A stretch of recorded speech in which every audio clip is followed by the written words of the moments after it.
Hello everybody, welcome to the Truth Seekers channel. Today for you I got chapter 7 of the Book of Esther, King James Version. So, the king and Haman came to the banquet with Esther, the queen. And the king said again unto Esther on the second day at the banquet of wine, What is thy petition, Queen Esther? And it shall be granted thee. And what is thy request? And it shall be performed, even to the half of the kingdom. Then Esther the queen answered and said, If I have found favor of thy sight, O king, and if it please the king, let my life be given me at my petition, and my people at my request. For we are sold, and I and my people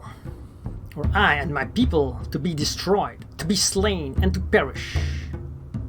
But if we had been sold for bondmen and bondwomen, I had held my tongue, although the enemy could not countervail the king's damage. Then the king Ahasuerus answered and said unto Queen Esther, Who is he, and where is he, that durst presume in his heart to do so? And Esther said, The adversary and enemy is this wicked Haman. Then Haman was afraid before the king and the queen. And the king, arising from the banquet of wine in his wrath, went into the palace garden. And Haman stood up to make request for his life to Esther the queen. For he saw that there was evil determined against him by the king.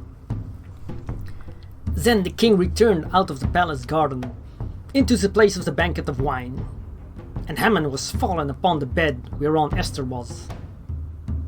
Then said the king, Will he force the queen also before me in the house? As the word went out of the king's mouth, they covered Haman's face.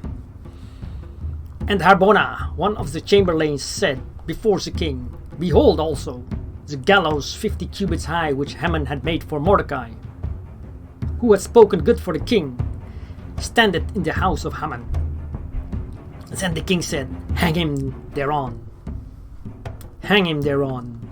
So they hanged Haman on the gallows that he had prepared for Mordecai. Then was the king's wrath pacified. Alright, that was chapter 7. Stay tuned, like this video, and subscribe to the channel.